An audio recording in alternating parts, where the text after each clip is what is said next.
Hello, I'm Vanya, and I'm here with Dorota from EuroHealthNet. Actually, you can take a few minutes to present yourself as well.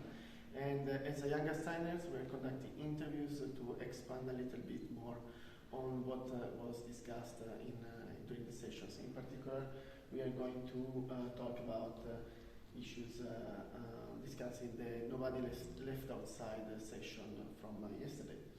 So, yes, please go ahead. Yes, good morning. Thanks, Vanya.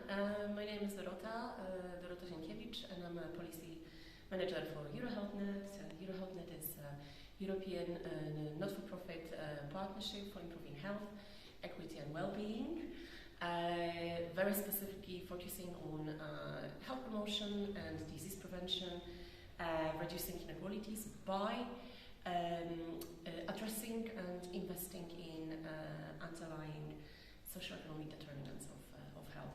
Yes, and the session. Thanks a lot. Indeed, the focus of EuroHealthNet is very much on point with the issues discussed yesterday. In particular, we had a few stakeholders from different vulnerable groups. And on the concept of vulnerable groups, I wanted to ask you, Dorota, how do you deal it in your daily work at EuroHealthNet? What do you think about it? Yeah. I have to say, the focus, nobody left outside session yesterday and the network is a very good one. I mean, these are really the groups really left outside from policy, practice, research, conversations, well, obviously it's needed to address the needs and let their voices be heard. In EuroHealthNet, while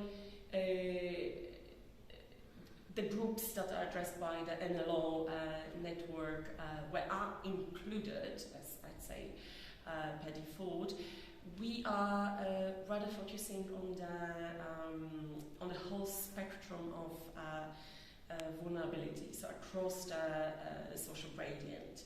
So we are looking for solutions that work for bigger parts of societies, bigger parts of societies than now, certainly, and more take on the issue of exclusion, social exclusion.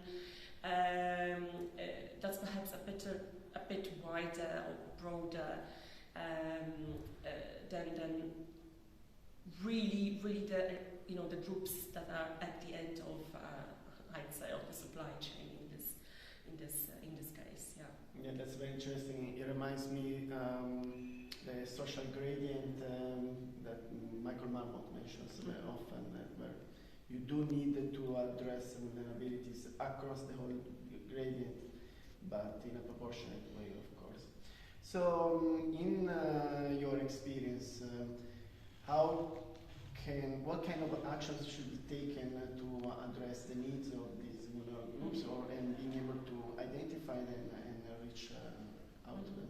Yes. Well, in order to identify better those who need care, need better care, need more care, need specific care, we need basic data. I mean, that's pretty clear, and that was also mentioned yesterday in the NLO meeting. It wasn't mentioned in one of the sessions earlier in the day, so I couldn't agree more with that. We need better data. We need to know who is really in that need of care and what kind of care is needed.